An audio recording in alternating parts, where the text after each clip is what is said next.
I can't tell you off that picture offhand. If you go ahead and examine the pictures, and I've encouraged everyone, and my father encouraged everyone to do the same. That's why he supplied everyone with the serial numbers so that they could order the pictures themselves and go about the investigative process and show their friends, and that way we continue to keep this ball rolling. So if you see that, I have no doubt that there's a lot more information on these pictures to be seen. Well, I looked at the two large craters, so then I went to a smaller crater. I do have good photo equipment on the computer. Maybe nothing else, but that photo equipment is there.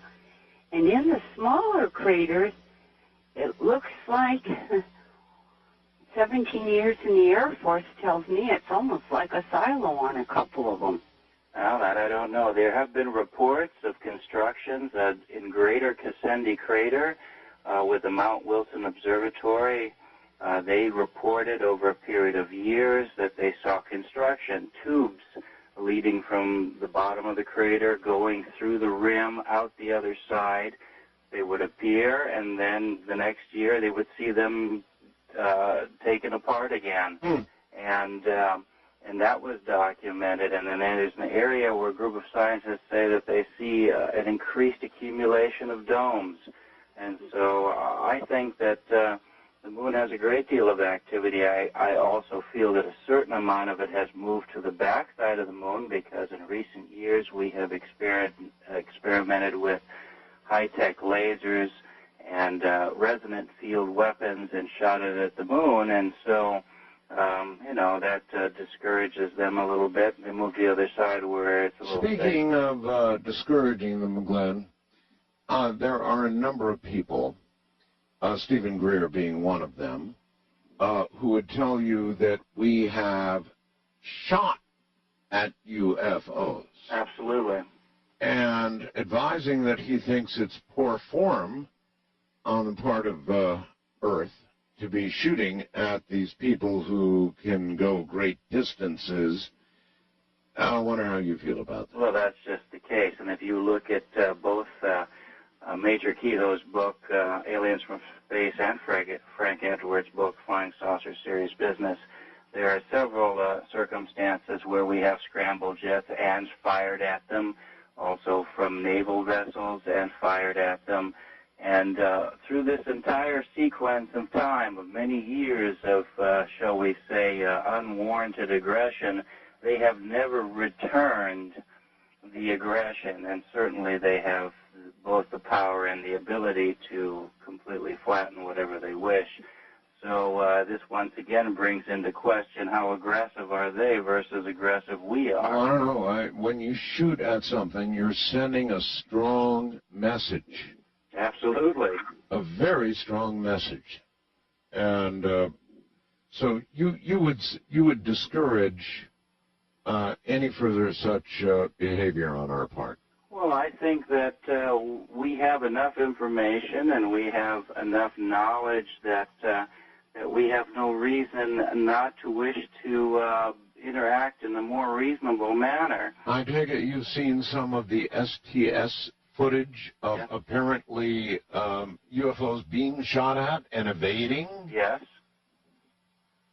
Absolutely. Your book is Alien Bases on the Moon 2, correct? That's correct. Continuing the work of your father. That's correct. Is that book now available Amazon, for example, .com? Absolutely, or they can order it directly from us on the website on the materials page, which the link is available that you've already put on there. And you ever autograph any copies? Absolutely. If people like to have that, certainly. I'm more than happy to do that. Just include your name and what you want in there, and I would love to do that. Ooh. People love that. Yes. They absolutely love that. So they can get autographed copies. So to do that, where do they have to go?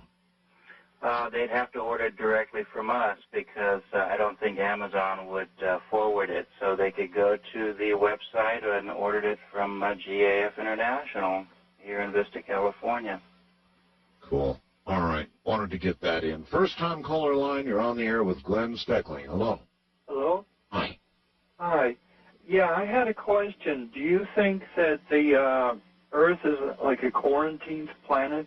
And a good question it is. Yes, Glenn, what about it? Are we like Australia was?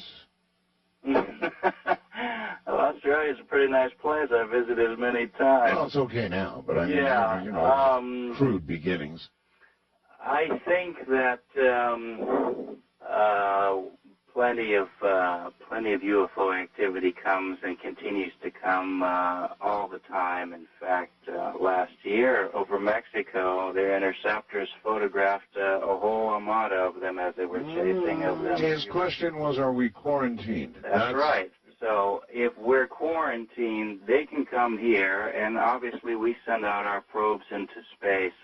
I think that as long as we don't go out into space with aggression and the desire to conquer, then I don't see any reason why we wouldn't be allowed to continue to go to space, and we seem to be doing so with our probes. Well, we do.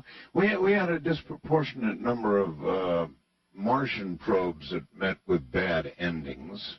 That's true. Recently, we've had some more success, but you know, there were some instances, as you're aware, and his question concerned quarantine. So, you don't think we're quarantined? I don't believe we're quarantined. I believe that if there's any restriction going on, it's self-inflicted. All right. Wildcard line, you're on the air with Glenn Steckling. Good morning. Hi, good morning. Rich from Phoenix. Hey, Rich. Fantastic show tonight. Thank you. Hey, Glenn, I got a couple questions for you. The first one about Mars, especially about what do you think about life on Mars, the fates, and the knockouts of some of our probes on Mars, like you just mentioned a moment ago, and also about any special UFO sightings maybe over the Peoria, Arizona. All right, well, let's hold it right there. That's a tall order already. Glenn, you've concentrated on the moon, on your father's work, but there are, of course, as you're well aware, many questions about Mars, the face on Mars, and a whole lot more on Mars. Some photographs that are just absolutely rock-you-back startling from Mars. So stretch out a little and comment on Mars. All righty. Well, that's not difficult. As we know, over a period of time, we are peeling away the old thoughts and concept about Mars as we did with the moon. Before we said, well, it didn't have an atmosphere. Obviously it does. It has dust storms. It has aurora. Just 2 weeks ago, scientists were baffled about aurora borealis because supposedly that's not supposed to be able to happen. We're talking about water. We're talking about warmer temperatures. And so, consequently, little by little, the picture grows into a much more representable place.